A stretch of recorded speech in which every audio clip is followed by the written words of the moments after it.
Hello everyone, welcome back to my channel. In previous videos, I have already explained the chapter How did Dog find himself a new master, line by line, and also shared the summary and important glossary words. So if you haven't watched those videos yet, make sure to check them out first. And now, in this video, we will go through the NCERT questions and answers of the chapter in a simple and clear way. So let's get started. So the first question is, why did the dog feel the need for a master? तो question हमसे पूछ रहा है कि dog को ऐसा क्यों लगा कि उसे एक मास्टर की जरूरत है. So let's find out the answer.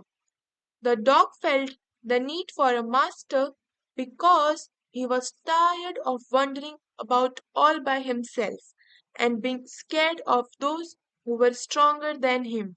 So he decided to have a master who was stronger than anyone on entire earth. तो जो आंसर है इसका वो यही है कि डॉग को लगा कि वो बहुत थक गया है अकेला घूम घूम कर और उन जानवर से डरकर जो उससे ताकतवर हैं. तो उसने डिसाइड किया कि वो अब ऐसे मास्टर को ढूंढेगा जो सबसे ज्यादा शक्तिशाली है इस पूरी धरती पर, ताकि उसे किसी भी चीज का डर ना रहे. The next question is, who did he first choose as his master? Why did he leave that master? तो जो सेकंड क्वेश्चन है उसमें दो क्वेश्चन पूछे गए हैं हमसे.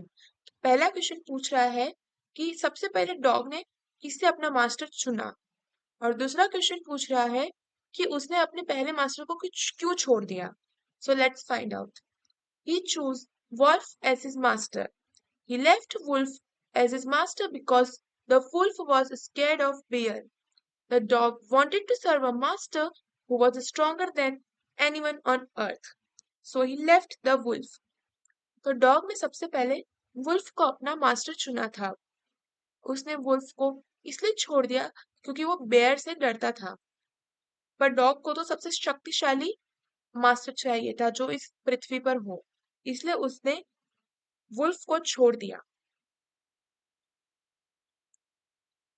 Another question, who did he choose next? तो क्वेश्चन पूछ रहा है कि फिर उसने किसको चुना. तो आंसर है he chose the bear as his master. तो डॉग ने बेयर को अपना मास्टर चुना. Next question, why did he serve lion for long time? Question पूछ रहा है कि डॉग ने लायन को बहुत समय तक सर्व क्यों करा. Answer, he served the lion for a long time because he had no complaints. He was safe as the lion was the strongest beast and no one dared to touch the dog. तो dog ने lion को बहुत time तक सर्व इसलिए करा क्योंकि उसके साथ रहने पर उसे कोई भी कंप्लेन नहीं मिली. वो लायन के साथ बहुत सेफ महसूस कर रहा था क्योंकि वो अर्थ का सबसे ताकतवर बीस्ट था, यानी एनिमल था, और डॉग को कोई भी टच करने की सोच भी नहीं सकता था. Next question, whom did he finally chose as his master and why? तो क्वेश्चन पूछ रहा है तो फाइनली डॉग ने किसे अपना मास्टर चुना और क्यों. He finally chose man as his master. This is because even the lion, who was the fiercest beast, was scared of humans. This convinced the dog that man was strongest of all. तो dog ने man को अपना final master चुना क्योंकि lion सबसे शक्तिशाली जानवर होने के बाद भी ह्यूमंस से डरता था. तो डॉग इससे कन्विंस हो गया था कि जो ह्यूमंस है वही सबसे स्ट्रॉन्गेस्ट है इस अर्थ पे, इसलिए डॉग ने ह्यूमंस को अपना फाइनल मास्टर चूज करा. Now students, after the end of the chapter, there are some questions that are given in your book, that is honeysuckle. So we will look at those exercises. A summary of the story is given below.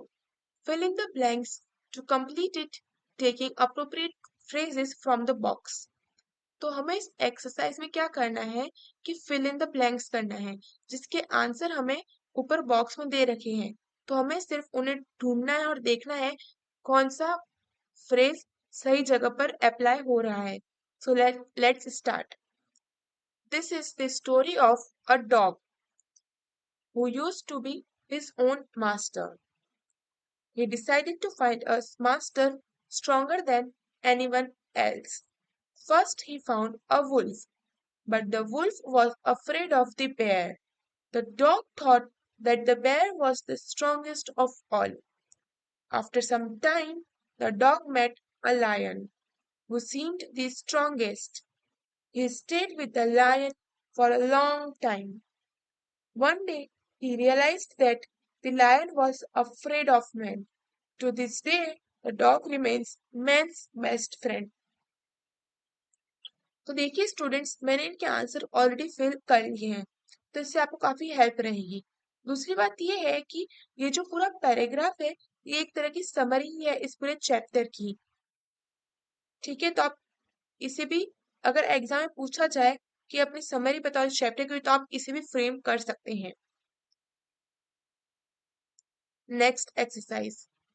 Each word in the box given below indicates a large number of. For example, a herd of cows refers to many cows. Complete each of the following phrases with a suitable word from the box. तो इस exercise में हमें क्या करना है कि एक ऐसा वर्ड ढूंढना है जो किसी के ग्रुप को डिस्क्राइब करे. यहाँ पर हमें बहुत सारे एग्जाम्पल्स दे रखे हैं.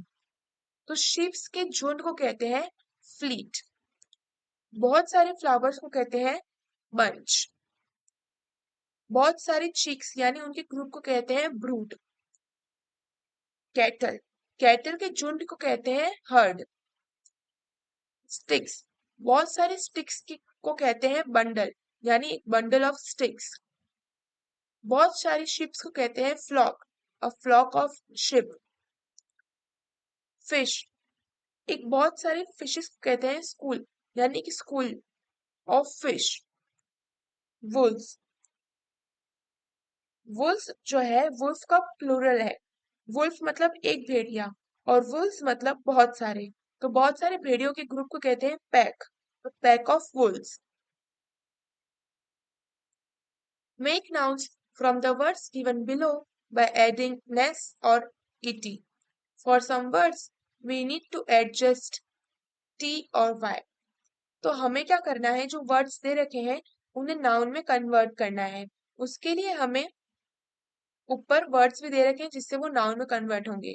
सो ऑनेस्ट के पीछे में अगर टी वाई लगा देंगे तो बन जाएगा ऑनेस्टी.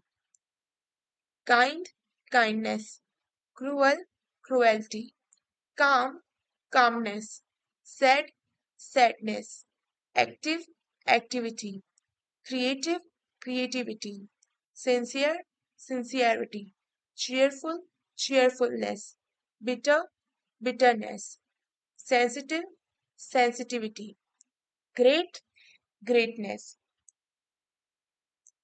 तो स्टूडेंट्स, अब एक लास्ट एक्सरसाइज बचती है आपकी बुक में.